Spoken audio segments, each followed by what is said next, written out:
सद्र आज की इस तकरीब में मेरी सोच के उजाले जिस मौजू के हवाले से अपनी ताबानियां बिखेरने के लिए बेताब हैं वो है इकबाल का फलसफा खुदी और आज का नौजवान। जनाबे वाला खुदी इकबाल की शायरी का बुनियादी तस्वुर है, खुदी इकबाल के फलसफा हयात की बुनियादी ईंट है। इकबाल फरमाते हैं खुदी को कर बुलंद इतना कि हर तकदीर से पहले खुदा बंदे से खुद पूछे बता तेरी रजा क्या है। और हाँ जनाबे वाला, इकबाल ने अपने जो अफकार और ख्यालात नौजवानों के ज़हन तक पहुंचाए उनमें फलसफा खुदी बहुत अहम है, जिसे इकबाल नौजवान की जिंदगी का जुज़्वे लाजल्फिक बनाना चाहते थे।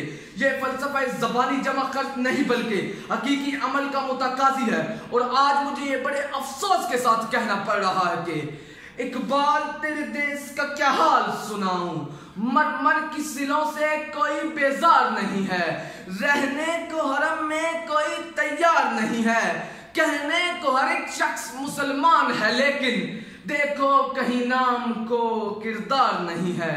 इकबाल तेरे देश का क्या हाल सुनाऊं। जनाबे वाला, आज अगर देखा जाए तो नौजवान असल फिक्र इकबाल से दूर मगरबी तहजीब की ज्यादा दिलदादा है। इकबाल के अफकार हर नस्ल के लिए मशले राह हैं, आज की नस्ल के लिए भी और आने वाली नस्लों के लिए भी। और मैं आखिर में इतना ही कहना चाहूंगा, हमें जिंदगी के हर शोबे में इनकलाब की जरूरत है और ये इनकलाब नस्ल नौ को पुकार पुकार कर कह रहा है। ऐ उम्मते इनकलाबी के अमीनो, ऐ मिल्लते बेजा के खोशाचीनो, अगर तुम इनकलाब चाहते हो तो वह तस्मू में हबलिल्लाह पर अमल पैरा होकर असमियतों के गलों पर खिचड़ी चला दो, मोहम्मद रसूलुल्लाह की शरीयत को सर का ताज बना लो और अल्लामा इकबाल के फलसफा खुदी को फलसफा हयात बना लो।